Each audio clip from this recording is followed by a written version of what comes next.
Gue heran sama seorang gelandangan politik yang ngomong bahwa ada yang bagi-bagi jabatan gara-gara koneksi. Ayo, kita ingat-ingat, kita recall, dan lihat rekam jejak yang ada. Di mana di 2017 ada seseorang yang karena punya koneksi, dia itu bisa dipinjemin duit, disokong masa kampanyenya untuk bisa jadi gubernur Jakarta pada saat itu. Nah, ini kalau nggak ada koneksinya, di mana cari duit buat kampanye? Yang mana duitnya itu dipinjemin sampai sekarang nggak dibalikin, ya kan? Nah, itu kalau nggak ada koneksi, di mana cari duit? Nah, ketika nih udah jadi gubernur, ingat nggak sih ada TGUPP yang dimana isinya kurang lebih 50 orang itu adalah semua koneksinya.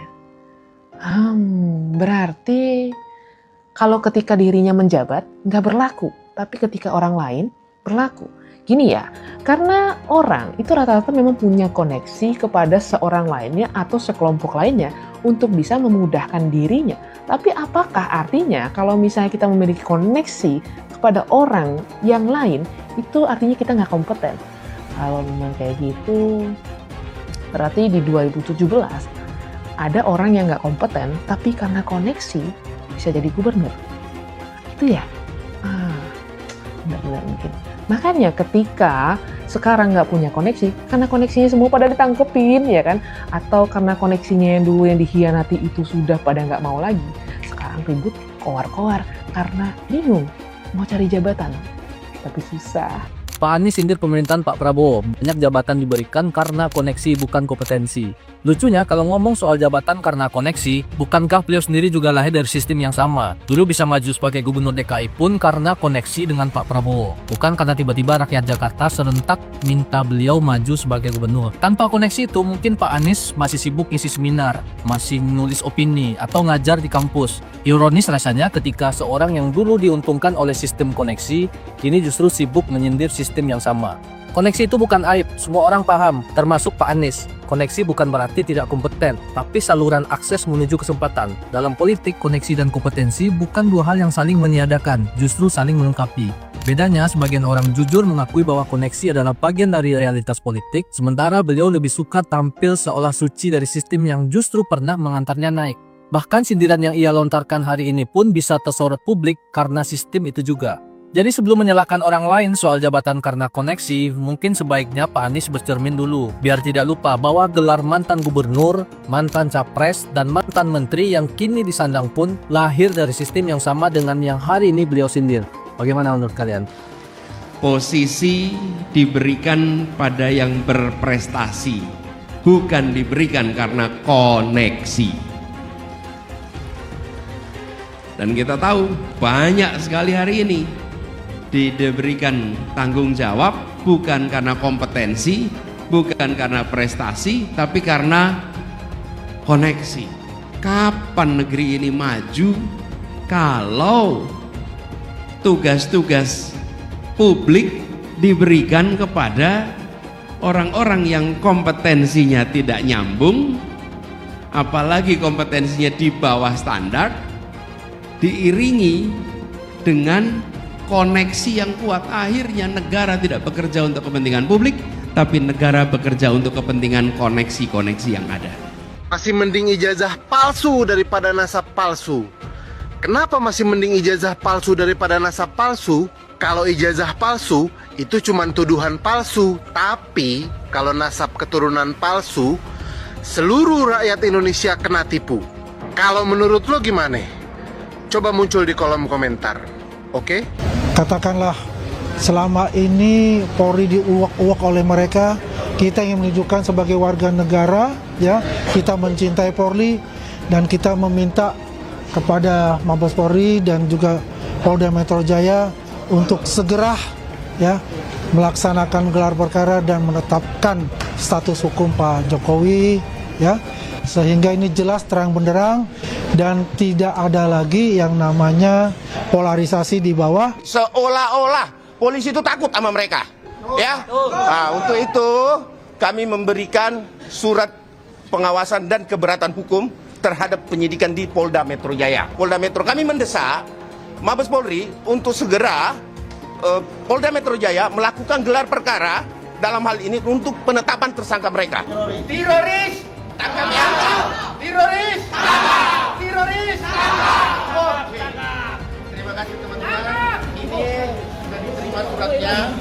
langsung pada Bareskrim, ya, Kabar Eskrim, kemudian dan Irwasum serta Kapolri ya. Ini sudah. Jadi teman-teman hari ini, ada yang kekuburan. Ada yang kekuburan nih. Nah, jadi karena dia kekuburan, kita ke Mabes Polri, ya. Biarkan mereka kekuburan. Silakan siara-siara, kami ke Mabes Polri untuk memberikan surat teguran dan pengawasan terhadap penyidikan di Polda Metro.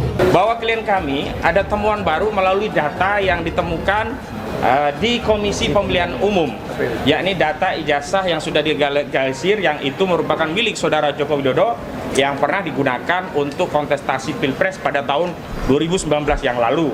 Nah, data ini mengkonfirmasi bahwa objek penelitian klien kami, baik yang menggunakan ahli digital forensik yakni saudara Roy Rismond Sianipar, ya Dr. Rismond Sianipar, juga menggunakan pendekatan telematika dengan error level analisisnya Bapak Roy Suryo, itu mengkonfirmasi bahwa objeknya sama, dan karena objeknya sama maka kesimpulan yang sudah disampaikan kepada publik yakni 99% ijazah itu palsu atau dengan nomenklatur yang lain, ya Dr. Rismond Sianipar menyebut ini 11.000 triliun persen palsu, makin kuat. Oleh KPU adalah sama dengan yang saya teliti atau yang kami teliti. Artinya apa?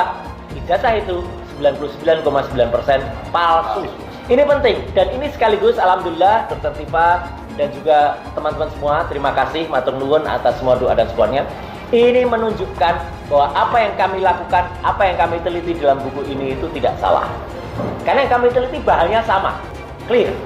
Kami sampaikan clear. Karena apa? Karena bagaimana posisi cetaknya, bagaimana posisi logo. Mas Refli senang banget ketika saya nerangkan itu. Itu soal ijazah Pak Jokowi selesai aja lah.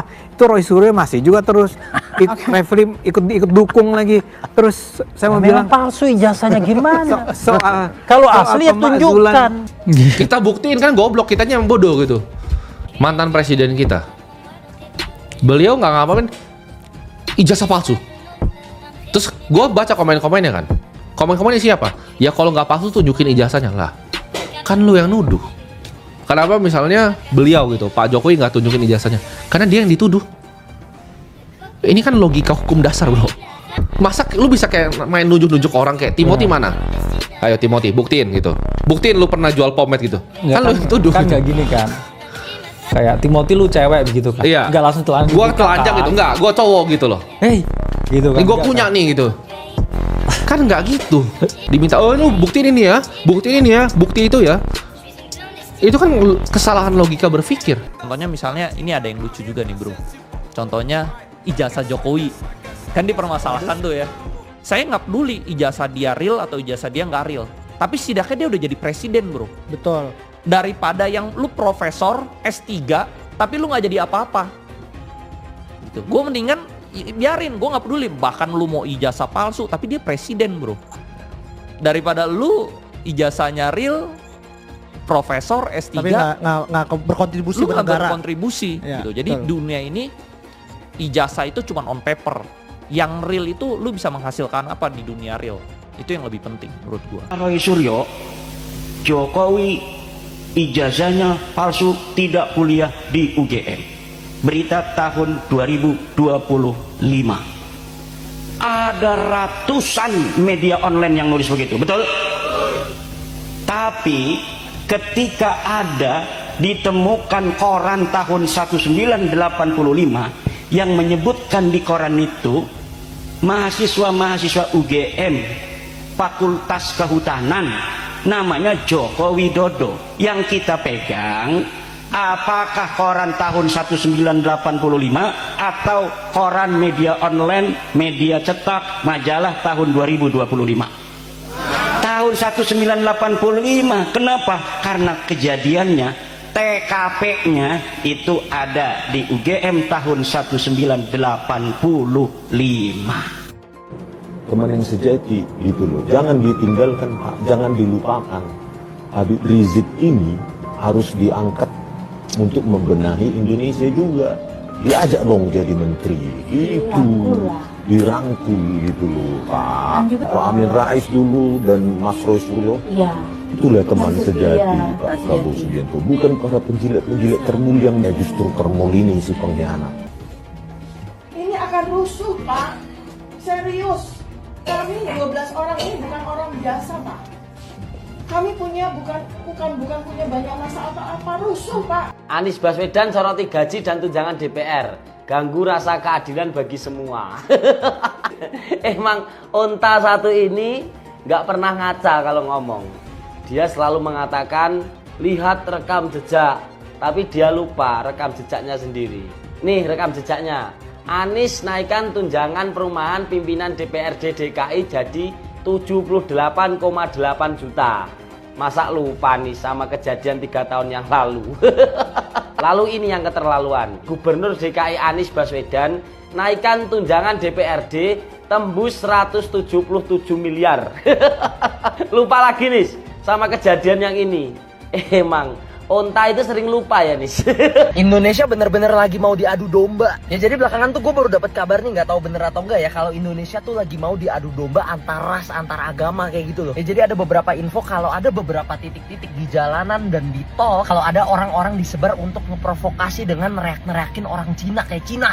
Sampai-sampai ada salah satu orang tua kenalannya gue itu diteriakin Cina sama orang itu, tujuannya apa coba? Dan ini bener-bener udah ngerambat ke area-area di luar dari Jakarta kayak BSD, Tangerang, Bintaro, Gading Serpong dan lain-lain lah ya. Dan parahnya lagi katanya pelakunya tuh bukan warga biasa tapi oknum yang nyamar jadi warga. Nah udah tahu tuh tujuannya apa kan? Ini jujur gue nggak tahu ya fungsinya tuh buat pengalihan isu atau apa, tapi yang jelas ini Indonesia lagi sakit banget. Ingat ya, Cina lah, Jawa lah, Batak lah, apapun itu ras semuanya itu satu Indonesia. Jadi jangan sampai kita tuh keprovokasi sama orang-orang jahat di luar sana. Jangan sampai kejadian 98 jadinya keulang lagi. Ya udah, stay safe semuanya. Ya, jencak ya, jencak. Perbedaan Ahok dan para pejabat zaman sekarang yang ada di dalam gedung DPR ialah pada saat Pak Ahok di masanya, di masa dia memimpin sebagai gubernur Jakarta, membuat kebijakan dan kebijakannya itu ditolak, maka Pak Ahok akan membuka ruang untuk menerima rakyat atau pihak yang menolak kebijakannya, dan mereka akan duduk musyawarah untuk mufakat atau menampung aspirasi masyarakat sehingga bisa sama-sama menemukan jalan keluarnya. Nah, tapi para wakil rakyat yang ada di dalam gedung DPR sana saat ini, ketika mereka membuat kebijakan yang sangat mencekik rakyat, pajak dinaikin, dan saat rakyat mendemo kebijakan mereka tersebut, yang mereka lakukan adalah mereka lari. Tepuk dada. Luar biasa kalian kinerja DPR. Kalian membuat kebijakan yang sangat menyulitkan rakyat, tapi setelah itu kalian gak mau bertanggung jawab ketika rakyat menuntut keadilan atas kebijakan yang kalian buat. Top kalian. So, lebih hebat mana? Pak Ahok pada masanya memimpin, dia berani menghadapi atau menerima aspirasi rakyat, bernyali untuk itu, atau anggota DPR yang sekarang ketika mereka membuat keputusan dan rakyat menuntut, mendemo mereka lari. Lebih hebat mana? Kayaknya lebih hebat anggota DPR sekarang sih yang joget-joget di dalam gedung DPR sana. Kalian terbaik, joget kalian top abis, top banget. Hari ini tuh lagi diadu domba. Jangan sampai mau kita diadu domba, teman-teman. Jangan sampai kita dipecah belah lagi. Jangan sampai kejadian tahun 98 tulang lagi. Teman-teman, kita satu perjuangan. Gua juga satu perjuangan sama kalian, teman-teman. Ya. Walaupun mata gua sipit, walaupun kulit gua agak putih, gua orang Indonesia, teman-teman, dan gua selalu menyuarakan gua di pihak kalian, teman-teman. Kita etnis Tionghoa ada di pihak kalian. Jangan mau kita diadu domba lagi, teman-teman. Dan buzzer-buzzer pun sekarang sudah mulai menyuarakan hal itu, mulai membakar lagi kepada etnis Tionghoa. Kenapa? Karena itu yang paling gampang untuk dibenci. Jangan sampai kemarahan kita ini beralih, teman-teman. Ya, jangan sampai hal yang buruk kembali lagi, sejarah yang tidak ingin kita ulang kembali lagi, teman-teman.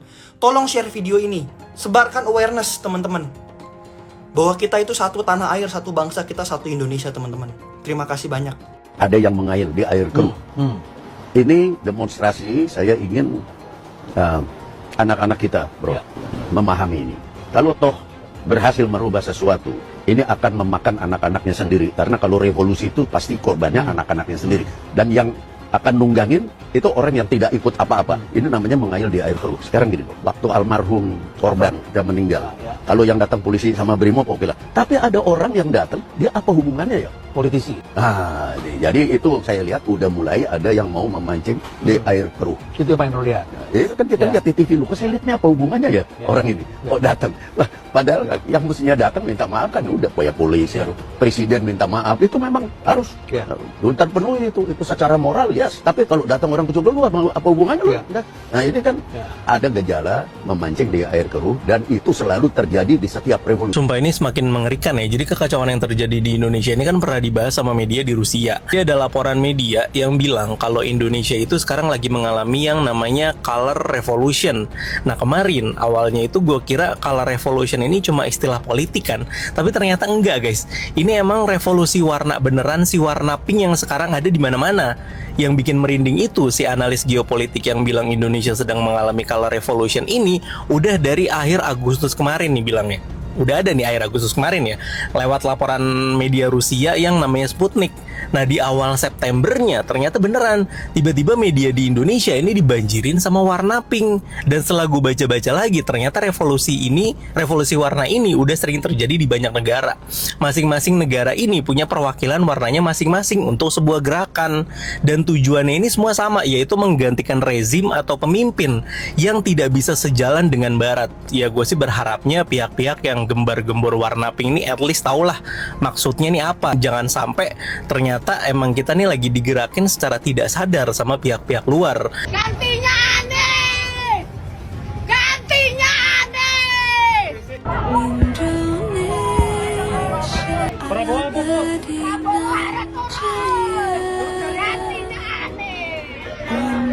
Siapa Indro Priyono yang keluar mengatakan ada dalang? Sudah ada, saya kantongi namanya. Kamu dalangnya. Kami harus ditangkap Indro Priyono. Kamu berhenti untuk menipu publik dengan manuver-manuver politik dengan seolah-olah kamu satu jenderal senior, mantan intelijen yang hebat. Kamu nggak dihitung. Ada yang main. Ya, itu dari sana, dari luar. Dari luar. Orang yang dari luar hanya menggerakkan kaki tangan yang ada di dalam. Isinya George Soros. Saya menghimbau semua masyarakat untuk tenang, untuk percaya dengan pemerintah yang saya pimpin. Pemerintah yang saya pimpin akan berbuat yang terbaik untuk rakyat kita. Semua keluhan-keluhan masyarakat akan kami catat dan akan kami tindak lanjuti. Saya juga menghimbau kepada seluruh bangsa Indonesia untuk selalu waspada agar unsur-unsur yang selalu ingin huru-hara, yang ingin kaos, saya sampaikan kepada seluruh rakyat bahwa hal tersebut tidak menguntungkan rakyat, tidak menguntungkan masyarakat, tidak menguntungkan bangsa kita. Bangsa kita sedang berbenah diri, bangsa kita sedang mengumpulkan semua tenaga, semua kekuatan, semua kekayaan untuk kita bangkit, membangun negara yang kuat, negara yang sejahtera, negara yang berhasil mengatasi kemiskinan dan kelaparan. Kita akan menjadi bangsa yang maju. Kita akan jadi bangsa yang mandiri, yang berdiri di atas kaki kita sendiri. Kita akan menjadi negara industri yang tidak kalah dengan negara-negara lain. Untuk itu, kita harus waspada, kita harus tenang, dan kita tidak boleh mengizinkan kelompok-kelompok yang ingin membuat huru-hara dan kerusuhan. Buat Ahmad Saroni kamu terima. Itu adalah hasil dari kemarahan masyarakat yang lu bilang katanya tolol. Kita lihat juga di situ ada hasil jarahan aneh-aneh ya. Ada Iron Man, ada juga hasil jarah jam tangan Richard Mille itu kolaborasi dengan McLaren sekitar harganya sekitar 15 miliar. Itu nggak tahu asli apa palsu, tapi kalau lihat Ahmad Saroni sungkem dulu itu mungkin asli. Dan nggak cuma sampai situ, ini bener ijazahnya Ahmad Saroni itu ngapain orang jarah, tapi kita lihat hampir nilai semuanya rata-rata 6. Kelihatan banget sekarang siapa yang tolol, Anda apa rakyat. Ditambah memalukan sekali dia kabur ke Singapura. Itu rumahnya sampai ada yang berenang di situ. Tapi ya sudah. Maka jangan menyampaikan hal-hal seenaknya, bubarin DPR. Jangan. Mental manusia yang begitu adalah mental orang tertolol sedunia. Catat nih, orang yang cuman mental bilang bubarin DPR, itulah orang tolol sedunia. Aku bener-bener murka banget ya lihat kearoganan dari karyawan kita di DPR, Ahmad Syaroni dari Partai Nasdem. Kenapa kita minta untuk bubarkan DPR? Satu, mereka udah gagal dalam menjalankan mandat dari masyarakat yang diberikan kepada mereka. Tapi kalau bicara dengan tunjangan, ngatain tolol pun berani mereka kepada masyarakatnya. Luar biasa ini ya, karyawan rakyat kita yang nggak tahu diri. Apa sih capaian pekerjaan kamu sampai saat ini gitu ya? Aku lihat kamu di Instagram seneng banget tuh untuk pamer-pamer kekayaan ya kan. Wah, crazy rich Indonesia man, sultan gitu, motornya, mobilnya, wow, wadidaw, kaya banget lu bro. Kalau beneran kaya dan udah kaya, kenapa masih maruk mau mempertahankan tunjangan dari pajak hasil kerja rakyat Indonesia yang bekerja dengan sangat keras, sangat jujur, desak-desakan di transportasi, susah cari pekerjaan yang pengen kamu pajakin kemana-mana itu. Ngapain mau ngambil duit kita kalau memang kamu sudah crazy rich? Nah sekarang kita bahas nih kesombongan kamu, ya kan? Katanya orang tolol sedunia. Tahu diri ya, kalau berani ngatain bos kamu, setidaknya jangan dimakan duitnya. Udah setiap hari dimakan duitnya, di-enjoy tanggungannya, bisa gila hormat petantang-petenteng, ngatain tolol lagi. Sorry Anies terbaik. Indonesia butuh Anies. Setujukah Anies presiden? Anies. Catat nih, orang yang cuman mental bilang bubarin DPR, itulah orang tolol sedunia. Maka saya berani katakan di sini, hei orang miskin, hei orang melarat, tidak usah bayar pajak karena pemerintah haram mengambil pajak dari orang-orang miskin dan melarat, saudara. Allah mewajibkan zakat hanya kepada orang kaya. Haram ambil pajak dari rakyat, saudara. Haram, apalagi dari rakyat miskin yang melarat, yang nyari kerja susah, yang makan susah. Haram kau ambil pajak dari mereka. Kalau Prabowo lengserkan dia, setuju gak? Setuju gak? Dukung tidak? Takbir. Kita akan seret mereka semua untuk dijebloskan ke dalam penjara. Takbir. Setuju tidak?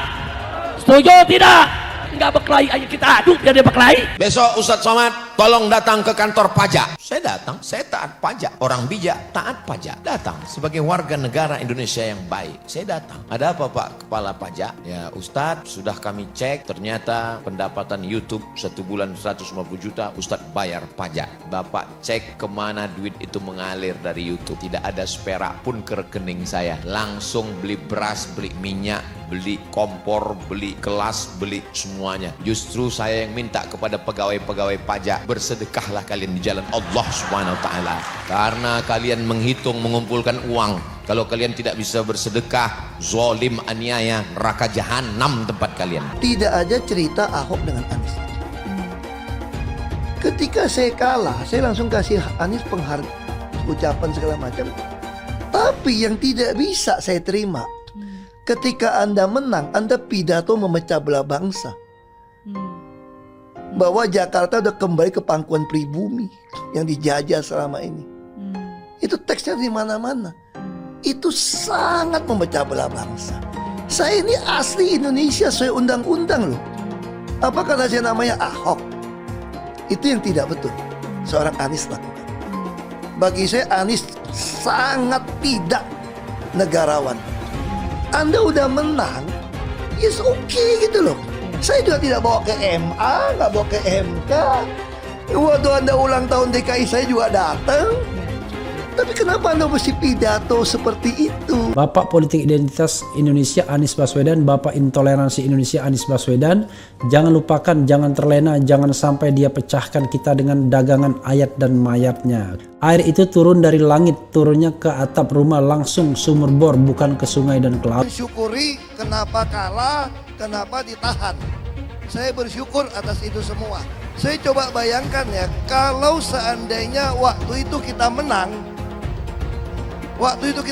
gitu ya, hari ini belum tentu kita bisa nikmati seperti ini. Kita bersyukur 5 tahun Tuhan izinkan kasih ke orang yang pintar ngomong untuk kerja. Coba kalau kita bayangkan gitu ya, kalau kemarin saya masih jadi gubernur, ini saya udah turun ini. Tapi yang pintar ngomong itu dikira orang hebat kan? Langsung ketahuan karakternya. Langsung ketahuan itu. Di saya juga ada kutipan Pak di kamar saya Pak. Tulisannya, Jakarta telah mengambil keputusan yang fatal. Dan ini melawan sunnatullah. Kenapa? Air itu turun dari langit ke bumi, bukan ke laut. Harusnya dimasukkan ke dalam bumi, masukkan tanah. Di seluruh dunia air jatuh itu dimasukkan ke tanah.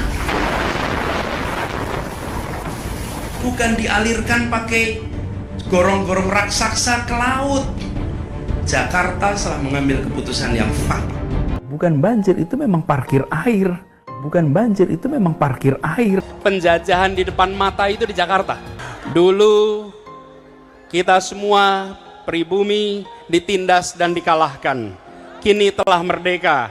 Kini saatnya kita menjadi tuan rumah di negeri sendiri. Di video kali ini saya akan mengajarkan Anda cara menghitung pendidikan anak atau cara menghitung biaya kuliah anak. Pertama yang dilakukan adalah hitung biaya kuliah di saat ini. Misalnya kuliah di perguruan tinggi Jakarta, sampai lulus total biayanya adalah 120 juta rupiah.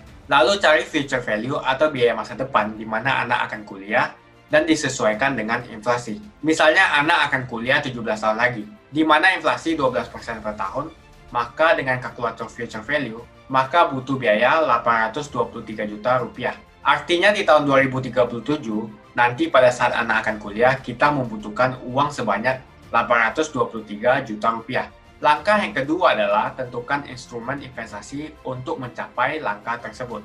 Jika masih 17 tahun lagi diperlukan uangnya, karena masih jangka panjang, bisa berinvestasi di reksadana atau index fund yang ekspektasi returnnya sampai 13% setahunnya. Tentukan instrumen investasi sesuai dengan profil resiko dan jangka waktunya. Jika anak kalian 3 tahun lagi akan kuliah, maka kalian juga bisa menggunakan metode yang sama dengan mengganti angka daripada investasi dan tahun di kalkulator finansial. Dengan kalkulator saving goal, ketemu angka kalian harus investasi 1,094 juta rupiah setiap bulannya. Ini artinya agar anak kita bisa kuliah di perguruan tinggi yang sudah kita tentukan tadi, kita harus investasi rutin selama 17 tahun sebesar 1,094 juta rupiah setiap bulannya. Kalau menabung di bank tidak melakukan investasi, bisa tidak? Bisa, tapi dengan asumsi 1,5% setahun, kita harus menabung rutin sebanyak 3,5 juta rupiah. Jauh banget kan bedanya? Makanya investasi diperlukan untuk mencapai tujuan keuangan kita. Dan semakin awal kita memulai, maka akan semakin ringan kita mencapai tujuan kita. Oke, kita mencoba opsi yang lain. Untuk mencapai dana kuliah, tapi bagaimana jika kita investasi sekali saja dan tidak pusing dengan dana investasi per bulannya? Dengan menggunakan present value calculator, maka ketemu angka 91,4 juta rupiah. Inilah kekuatan daripada compound interest atau bunga berbunga atau return yang menghasilkan return lagi. Jadi pilihan untuk mencapai dana pendidikan anak di perguruan tinggi adalah sebagai berikut. Pilihan A adalah investasi rutin 1,094 juta per bulan selama 17 tahun. Opsi B adalah investasi 91,4 juta lalu diamkan selama 17 tahun. Pilihan yang ketiga adalah investasi rutin saja, dan ketika ada rezeki lebih, ditambahkan saja ke instrumennya agar tujuan keuangan lebih cepat tercapai. Salah satu contoh daripada index fund adalah Vanguard dengan simbol VOO. Index fund memberikan kalian exposure kepada 500 perusahaan teratas di Amerika. Tahun ini VOO naik 14,23% dan selama 10 tahun, VOO rata-rata setiap tahunnya mengalami kenaikan 13% setahun. Kenapa investasi di index fund sangat bagus? Jika index fund atau reksadana akan lebih stabil, dan ini saat yang sangat tepat untuk membeli karena jangka panjang selalu mengalami kenaikan, terutama market US. Apalagi saat ini kita di situasi lagi resesi.